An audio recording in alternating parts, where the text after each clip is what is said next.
আজকের কন্টেন্ট হচ্ছে জয়েন্টস আর আনকনফর্মিটিস।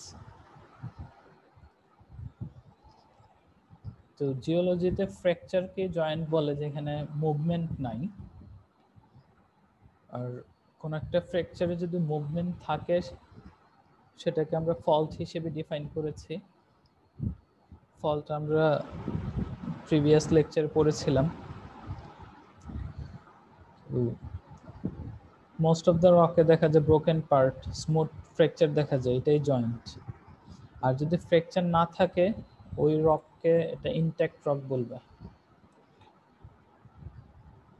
তো ফ্র্যাকচারের লেংথ এটা ফিট হতে পারে, টেন্স অফ ফিট হতে পারে, হান্ড্রেডস অফ ফিট হতে পারে।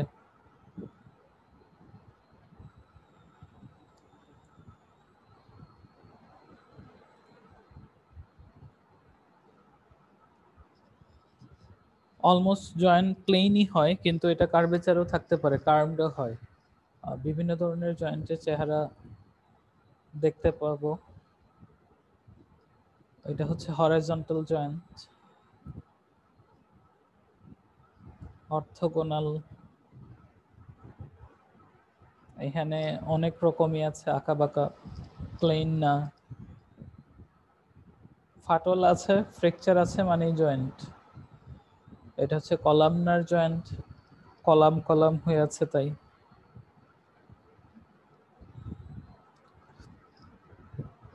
তো ফল্ট এবং জয়েন্টের মাঝে পার্থক্যটাই হচ্ছে গিয়ে there has been no visible movement parallel to the surface of the joints, otherwise it could be classified as fault. যদি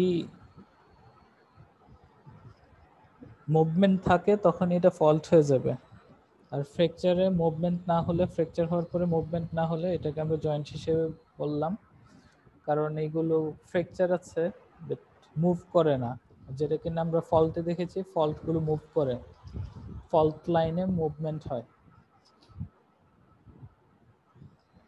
তো জয়েন্টের নলেজ খুব ইম্পর্টেন্ট, জয়েন্টের নলেজ খুব ইম্পর্টেন্ট। এটা জিওলজিক্যাল স্টাডিজে, ইঞ্জিনিয়ারিং প্রজেক্টে, সব জায়গায় এই জিনিসটা খুব ইম্পর্টেন্ট, কারণ স্ট্রাকচার কীরকম ফরমেশনে হবে, আমি যে ধরনের রিসোর্স কালেক্ট করব সেটার কন্ডিশন কীরকম হবে। জিওলজিক্যাল স্টাডিজের ক্ষেত্রে কোয়ারি অপারেশনে খুব ইম্পর্টেন্ট, কারণ আমি যে ব্লকটা নিব সেই ব্লকের ডাইমেনশন সাইজ কীরকম হবে, এটা ইনটেক্ট হওয়া লাগবে। এখন যদি অনেক বেশি ফ্র্যাকচার থাকে তাহলে আমি বড় সাইজের কোনো ধরনের স্টোন কালেক্ট করতে পারবো না। কোয়ারি আমরা দেখেছিলাম মেটামরফিক রকে, কোয়ারির চেহারা কীরকম দেখেছি, মার্বেলের কোয়ারি ছিল, কারারা, মার্বেল ডি কারারা। তো ওইখানে আমরা দেখেছিলাম যে মার্বেলের ব্লক মাইনিং করা হচ্ছে। তো এরকম ব্লক ব্লক স্টোন কালেকশনের অ্যাপ্রোচটাকে কোয়ারি বলে। ওপেন পিট মাইনিং এর এটা একটা ক্যাটাগরি। তো কোয়ারি অপারেশনের ক্ষেত্রে এটা খুব ইম্পর্টেন্ট। আমার বড় সাইজের যদি স্টোন কালেক্ট করতে হয় তখন তো অনেক বেশি ফ্র্যাকচার থাকলে ছোট ছোট স্টোন পাবো, আমি অনেক বড় স্টোন পাবো না। সিমিলারলি ইঞ্জিনিয়ারিং প্রজেক্টেও ওই জিনিসটা কাজে লাগে। তো ইঞ্জিনিয়ারিং প্রজেক্টে যখন কাজে লাগবে সেটা হচ্ছে গিয়ে আমার হাইওয়ের ক্ষেত্রে জিনিসটা কাজে লাগে। তারপরে হচ্ছে গিয়ে টানেল যখন করা হবে, টানেল, কোথাও একটা টানেল করা হলে সেখানে যদি জয়েন্ট হয় টানেলটা স্টেবল থাকবে না, এটা ইনটেক্ট ফরমেশনের ভিতর দিয়ে হবে। তারপরে দেখা যায় ওই যে আমি যদি হাইওয়ে করি এরকম একটা জায়গায়, হিলি রিজিয়ন বা কোনো একটা মাটি কাটতে হচ্ছে এরকম জায়গায় কাটলাম যেখানে জয়েন্ট আছে অনেক বেশি, তো দেখা যাবে ল্যান্ডস্লাইড করবে, ল্যান্ডস্লাইড করে। তো এই জিনিসগুলোর কারণে দেখা যায় জয়েন্ট খুব ইম্পর্টেন্ট। তারপরে হচ্ছে গিয়ে আমি যদি গ্রানাইটে ওয়াটার সাপ্লাইয়ের জন্য ওয়েল ড্রিল করি কোন একটা গ্রানাইট ফরমেশনে, তো ওই গ্রানাইট ফরমেশনের যদি জয়েন্ট বেশি থাকে তখন এটা খুব প্রোডাক্টিভ হবে। যদি লেস জয়েন্টেড থাকে তখন গ্রানাইট ফরমেশন থেকে ওয়াটার এক্সট্রাক্ট করা অনেক বেশি টাফ হবে। তো এরকম বিভিন্ন কারণে ইঞ্জিনিয়ারিং প্রজেক্টেও জয়েন্ট খুব ইম্পর্টেন্ট। জয়েন্টের অ্যাটিটিউড অনেক রকম হতে পারে, ভার্টিক্যাল, হরাইজন্টাল, ইনক্লাইন, ভেরিয়াস অ্যাঙ্গেলে থাকে। আমরা এই যে এরকম চেহারায় দেখেছি, বিভিন্ন ধরনের চেহারা আছে জয়েন্টের, বিভিন্ন ধরনের জয়েন্টের চেহারা। তো এটা কিরকম চেহারা হবে, স্ট্রাইক ডিপ জিনিসগুলো কিরকম হয়, এটা আমরা ফল্টে কিছু টার্মিনোলজি শিখেছিলাম, সেগুলো এখানে কাজে লাগবে। তো ফল্টে বলেছিলাম এরকম আমরা দেখেছিলাম ব্লকে দুইটা ব্লকের মুভমেন্ট হয়ে যাচ্ছে due to tension or compression, movement ছিল, আপওয়ার্ড ডাউনওয়ার্ড মুভমেন্ট ছিল। তো ওই টার্মিনোলজি গুলো এখানে জয়েন্টের অ্যাটিটিউড বলতে আসে। যেমন স্ট্রাইক ডিপ, সেম আমরা যা শিখেছিলাম সেটাই আছে। ফল্টে যে এই লাইনটাকে আমরা স্ট্রাইক জানতাম, এই অ্যাঙ্গেলটাকে আমরা ডিপ হিসেবে জানতাম, এটা হচ্ছে ডিপিং বেড। তো এখানে এরকমই ডিফাইন করা হচ্ছে। Plane ABCD represents a vertical joint that strike east-west.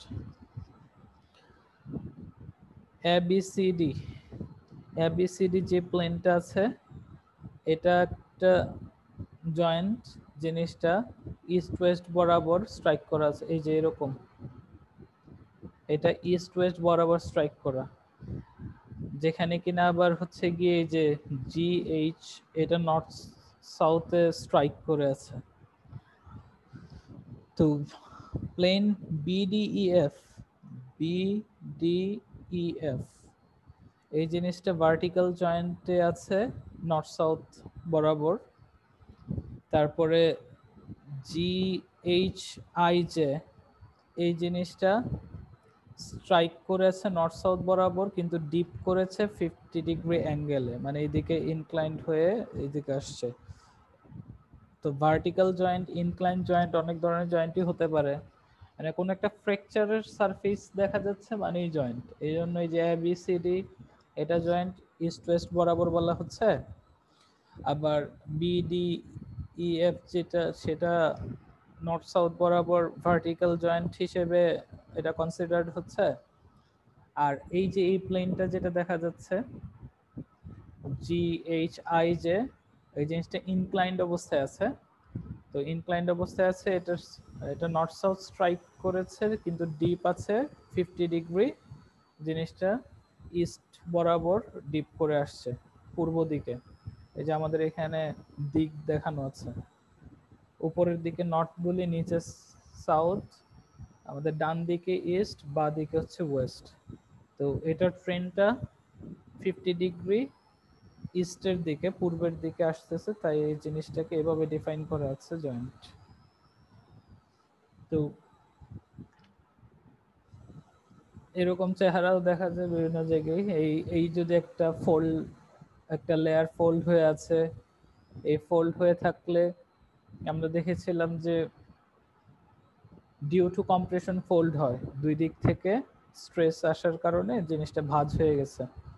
তো এই জিনিসটা ভাঁজ হওয়ার পরে এখানে কিছু যদি এই যে এখানে ফ্র্যাকচার দেখা যাচ্ছে, তো ফ্র্যাকচার গুলোকে এ বরাবর স্ট্রাইক করেছে তাই এটাকে স্ট্রাইক জয়েন্ট বলা হচ্ছে, এদিকে নেমে আসছে তাই এটাকে ডিপ জয়েন্ট বলা হচ্ছে, কারণ এটা ডিপিং হচ্ছে এদিকে। অবলিক, এই যে আঁকা বাঁকা ডায়াগোনাল যেগুলো আছে সেগুলোকে অবলিক জয়েন্ট বলা হচ্ছে। এরকম বিভিন্ন জায়গায় চেহারা দেখলে ফ্র্যাকচার যদি থাকে আমরা এটাকে আমরা জয়েন্ট হিসেবে ডিফাইন করব। আর যদি ফ্র্যাকচার হওয়ার পরে মুভ করে সেটা আমরা ফল্ট হিসেবে ডিনোট করেছিলাম। তো জয়েন্টের ক্লাসিফিকেশনে এরকম জিওমেট্রিক্যাল ক্লাসিফিকেশনে এই একটা ফিগারে আমরা অনেক ধরনের জয়েন্ট ডিফাইন করতে পারি। তো হেভি ব্ল্যাক লেয়ার যেটা আছে সেটা হচ্ছে একটা বেড। আমরা ফল্ট লাইনে এরকম দেখেছিলাম, এটা একটা বেডিং, এটা ইনক্লাইন্ড একটা বেড হয়ে আছে। যে একটা বেড ছিল হরাইজন্টালি না থেকে এটা ইনক্লাইন্ড হয়ে গেছে। তো এখানে A B C D, A B C D এটা এবং G H I, G H I এগুলো হচ্ছে গিয়ে ডিপ জয়েন্ট। এগুলো ডিপ করে আছে তাই এগুলো ডিপ জয়েন্ট। বিডিইএফ এমএনও হচ্ছে স্ট্রাইক জয়েন্ট। বিডিইএফ কোথায় আছে? বিডিইএফ স্ট্রাইক করে আছে। তারপরে হচ্ছে গিয়ে এমএনও, এই যে এমএনও হরাইজন্টাল সারফেসে স্ট্রাইক করে আছে, এই জন্য এটা হচ্ছে গিয়ে স্ট্রাইক জয়েন্ট। কিন্তু জে কে এল হচ্ছে বেডিং জয়েন্ট বলা হচ্ছে, কারণ এটা বেডের সাথে প্যারালাল হয়ে এখানে আসছে, তাই এটা বেডিং জয়েন্ট। আবার P Q R, P Q R এই জিনিসটা, তারপর হচ্ছে এস টি ইউ, এই দুইটা পোর্শন যেহেতু ডায়াগোনালি, আমরা যদি একটা রেক্টেঙ্গুলার ব্লককে ডায়াগোনালি কাটি শার্প কোনো ধরনের ম্যাটেরিয়াল দিয়ে, এরকম ব্যাপার হবে, এরকম একটা ফ্র্যাকচার ডেভেলপ করবে। তো এই ধরনের জয়েন্টগুলোকে ডায়াগোনাল জয়েন্ট বলা হচ্ছে। তো আমাদের জিওমেট্রি ওরিয়েন্টেশনের কারণে বিভিন্ন ধরনের নাম, আমরা একটাকে ডিপ জয়েন্ট বলি, একটাকে স্ট্রাইক জয়েন্ট বলি, একটাকে হচ্ছে বেডিং জয়েন্ট বললাম, আর একটাকে ডায়াগোনাল জয়েন্ট বললাম। তো এগুলো ডিফাইন করা যাবে আসলে কোন ওরিয়েন্টেশনের কারণে কোনটার কি নাম।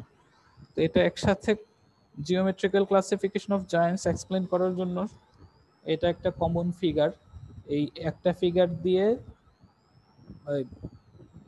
এরকম ডিনোট করে, পয়েন্ট ডিনোট করে আমি এরকম জিওমেট্রির কনসেপ্টে জিনিসগুলোকে এক্সপ্লেন করতে পারি, কোন ধরনের জয়েন্টকে আমরা কি নাম দেব। তো এই বই, এই ইমেজ আর এই ইমেজ, এই দুইটা ইমেজ হচ্ছে গিয়ে স্ট্রাকচারাল জিওলজি মার্লান পি বিলিংসের বইয়ের। তো জয়েন্টের ক্লাসিফিকেশন, জিওমেট্রিক্যাল ক্লাসিফিকেশন এরকমই হয়, বিভিন্ন ধরনের ওরিয়েন্টেশনের কারণে বিভিন্ন ধরনের নাম।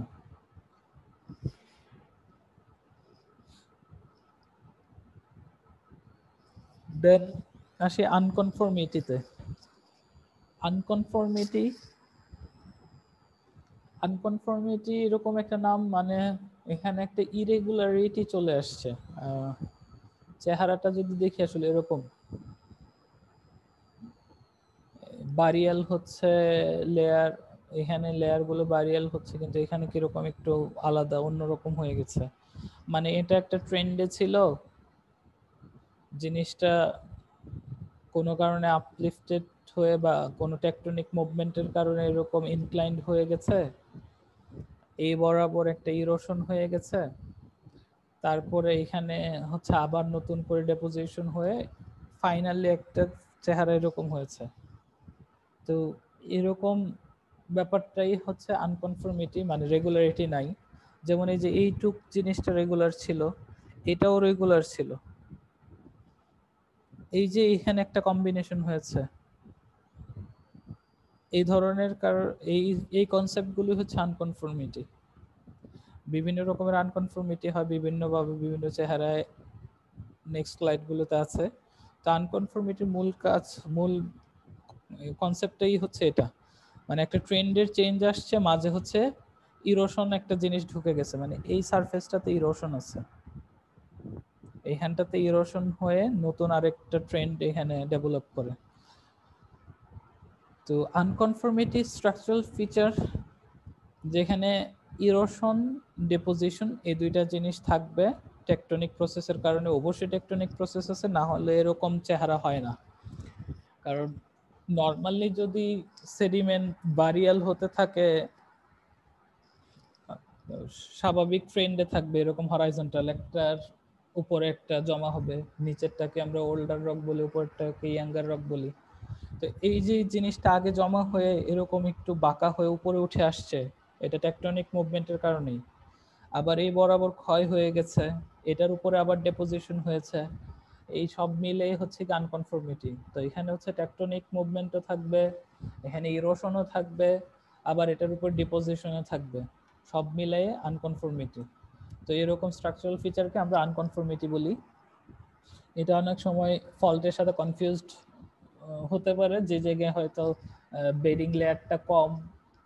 এখানে কনফিউশনে কিছুই নাই, কারণ এটা ফল্টের কিছু নাই, এখানে জিনিসটা একদম ক্লিয়ারলি আনকনফর্মিটি দেখা যাচ্ছে। অনেক সময় দেখা যায় যে এখানে যদি একটা লেয়ার, এখানে একটা লেয়ার দেখা যায়, এরকম মনে হবে যে একসাথে ছিল, জিনিসটা সরে গিয়ে এরকম বাঁকা দেখাচ্ছে।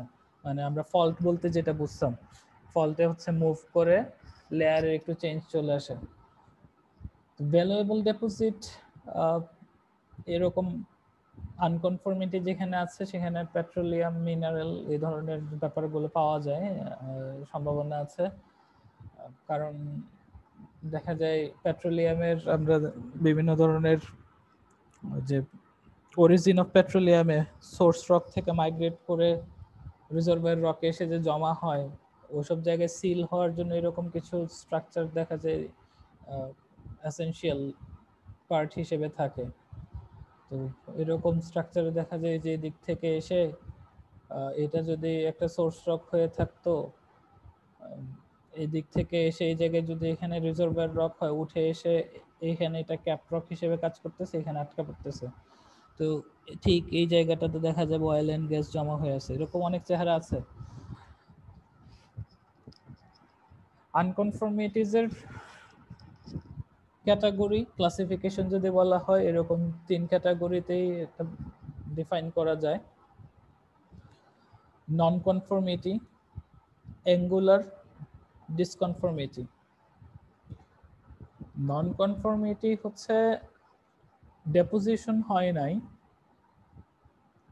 কোন একটা igneous rock earth surface uplifted হয়ে আসছে, ইগনিয়াস বা মেটামরফিক রক আপলিফটেড হয়ে সারফেসে আসছে, সারফেসে আসার পরে এটার ইরোশন হয়েছে, এই ইরোশন হওয়ার পরে এটার উপরে ডেপোজিশন হয়েছে, এরকম চেহারাকে নন কনফর্মিটি বলে। নন কনফর্মিটি হচ্ছে ডেপোজিশন আগে হয়ে ইরোশন হয়ে পরে আবার ডেপোজিশন, এরকম না।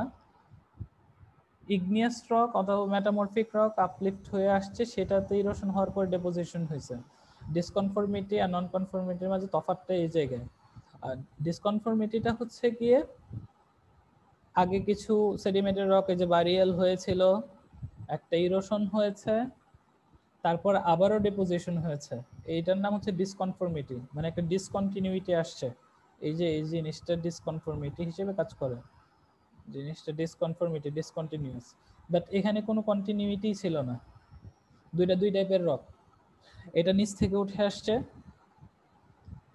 এখানে একটা ইরোশন লেয়ার দেখা যাচ্ছে, ইরোশন হয়েছে, এখানে থাকার কারণে এটা যদি সারফেসে থাকে অবশ্যই এটা ডাস্ট সেডিমেন্ট জমা হবে উপরে। এটা আফটার মিলিয়ন ইয়ার্স, অনেক সময় ধরে জমা হতে থাকলে বারিয়াল হবে, আস্তে আস্তে এরকম হয়ে জিনিসটা এরকম চেহারা হয়েছে। তো নন কনফর্মিটি আর ডিসকনফর্মিটিটা সহজেই মনে রাখার উপায় হচ্ছে, ডিসকনফর্মিটি হচ্ছে রেগুলার, মানে আনকনফর্মিটি যেভাবে বলা হচ্ছিল যে ডেপোজিশন হবে, ডেপোজিশন হওয়ার পরে এটাতে ইরোশন হয়ে গেছে, আবার ডেপোজিশন হচ্ছে, তো এরকম একটা ব্যাপারের নামই আনকনফর্মিটি ছিল, কমন কনসেপ্ট। নন কনফর্মিটি হচ্ছে প্রিভিয়াস একটা মানে একটা ইগনিয়াস অর মেটামরফিক রক নিচ থেকে উঠে আসছে আপলিফটেড, এটা ইরোশন হয়ে গেছে, এটার উপর ডেপোজিশন হয়ে এই জিনিসটা যে নতুন একটা স্ট্রাকচার ডেভেলপ করলো, এটার নাম হচ্ছে নন কনফর্মিটি।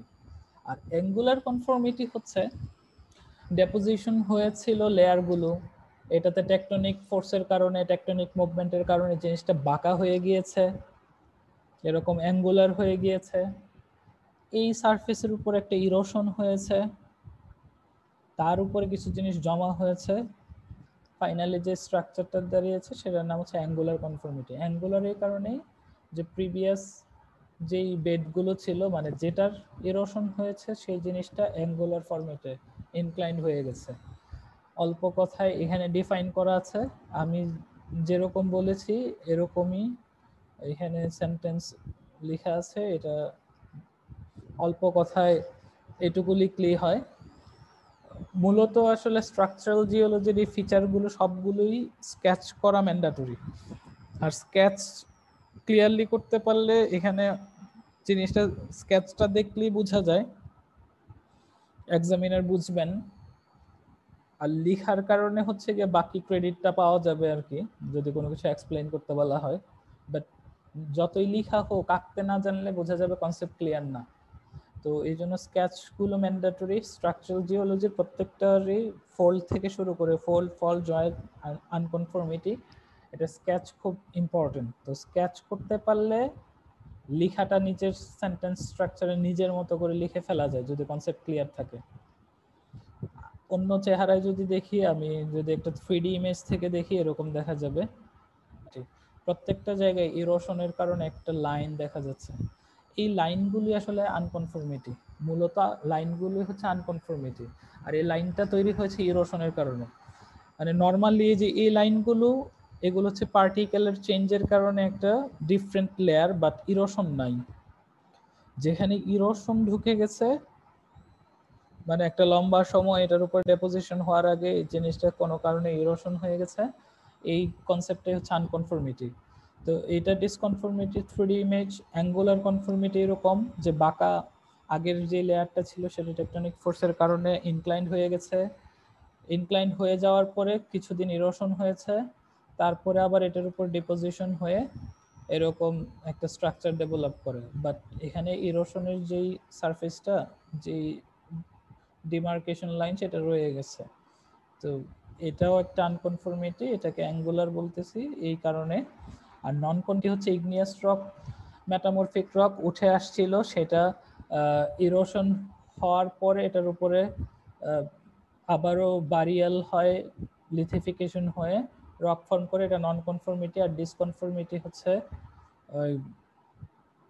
প্রিভিয়াস যেই সেডিমেন্টের রকের লেয়ারগুলো ছিল সেটা ইরোশনের পরে আবার হয়েছে, সেটা ডিসকনফর্মিটি। এই দুইটা জিনিস চেহারা একই রকম, নিচের রক লেয়ারটা ডিফারেন্ট, কন্ডিশনটা ডিফারেন্ট। মানে এটা সেডিমেন্টের রক হবে না, ইগনিয়াস ওর মেটামরফিক হবে। এই জন্য এটা নন নামে আসছে, কারণ এটা একটা নিচ থেকে আসছে, আরেকটা উপর থেকে আসছে, এবং ডিফারেন্ট টাইপ রক, তাই। আর ডিসকনফর্মিটি হচ্ছে এই জায়গায় একটা ডিসকন্টিনিউটি হয়ে গেছে, তাই জিনিসটা একই সেডিমেন্টের রকেই হয়েছে, একটা ডিমার্কেশন লাইন মাঝে ইরোশনের কারণে চলে আসছে। জিনিসটার মেকানিক্স যদি এক্সপ্লেইন করি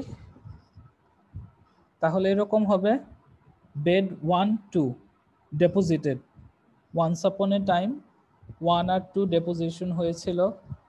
ডেপোজিশন হওয়ার পরে সেকেন্ড ফেজে ইরোশন হয়েছে। বেড 5 থেকে 7, এই যে তিনটা বেড পরে আবার ডেপোজিটেড হয়েছে 3 নাম্বার স্টেপে। তো স্টেপ 1, 2, 3 এইভাবে যদি আমি এক্সপ্লেইন করি ডিসকনফর্মিটিকে, তাহলে এটা হচ্ছে কি প্রথম বেড যেটা ডেপোজিটেড হয়, সেকেন্ড বেড ডেপোজিটেড হয়, সেকেন্ড ফেজে ইরোশন হয়েছে, থার্ড ফেজে এই যে এই বেডগুলো আবার ডেপোজিটেড হয়েছে। সব মিলায়ে ডিসকনফর্মিটির একটা চেহারা। অ্যাঙ্গুলার কনফর্মিটি হচ্ছে বেড 1, 2, 3, 4, 5, 6 ডেপোজিটেড হয়েছিল। বেড 1, 2, 3, 4, 5, 6 মানে এটা 1 মানে এটা সবার নিচে ছিল, আর জিনিসটা আমি যদি ঘুরায় দেই 6টা উপরে থাকবে। তো এটা ছিল এরকম, বাট কাত হয়ে গেছে, এটা কাত হয়ে এরকম হয়ে গেছে। তো হওয়ার পর এই জায়গায় ইরোশন হয়েছে। তো বেড 1 থেকে 6 ডেপোজিটেড হয়েছে, সেকেন্ড ফেজে এটা টিল্টেড হয়ে গেছে, মানে কাত হয়ে গেছে। থার্ড ফেজে এখানে ইরোশন হয়েছে। ফোর্থ ফেজে গিয়ে বেড 9 আর 10 ডেপোজিট হয়েছে। তো সব মিলায় এই একটা চেহারাকে আমরা অ্যাঙ্গুলার আনকনফর্মিটি বললাম। বাট এখানকার মেকানিক্স, ফেজগুলো, জিনিসটা ফরমেশনের ফেজগুলো এরকম যে দফায় দফায় কিভাবে হলো। আর নন কনফর্মিটি গ্রানাইট ফর্ম, গ্রানাইট আমরা জানি একটা ইগনিয়াস রকের টাইপ। গ্রানাইট ফর্ম করেছিল। এই ফর্ম করে এটা দেখা গেছে মানে ম্যাগমা চেম্বার থেকে বের হয়ে যখন ফর্ম করে এই জিনিসটা ঠান্ডা হয়, সলিডিফাই হয়, তারপরে কোনো কারণে এক্সপোজ হয়ে আসছে, উপরে আপলিফট হয়ে চলে আসছে। তো ওয়েদারের সংস্পর্শে আসার পরে এটাতে ওয়েদারিং ইরোশন হয়েছে, গ্রানাইট এক্সপোজড বাই ইরোশন, এই জিনিসটা ইরোশন হয়ে গেছে। তারপরে এটার উপর বেড 1, 2, 3 এই তিনটা লেয়ার ডিপোজিট হয়েছে। এটা নন কনফর্মিটির মেকানিক্স, এখানে এগুলো ফেজ। তো এই ওভারঅল জয়েন্ট এবং নন আনকনফর্মিটির কন্টেন্ট অল্প করে। মালরান পি বিলিংসের জয়েন্টের টেক্সট যেগুলো এখানে ছিল সেগুলো মালরান পি বিলিংসের বইয়ের আমি যেগুলো এক্সপ্লেন করেছি, এবং যে দুইটা ইমেজ ছিল এই দুইটা এখানকার। আর কালার ইমেজ যা ছিল এবং আনকনফর্মিটির যেই কন্টেন্টটুকু ছিল এগুলো ওপেন সোর্সের।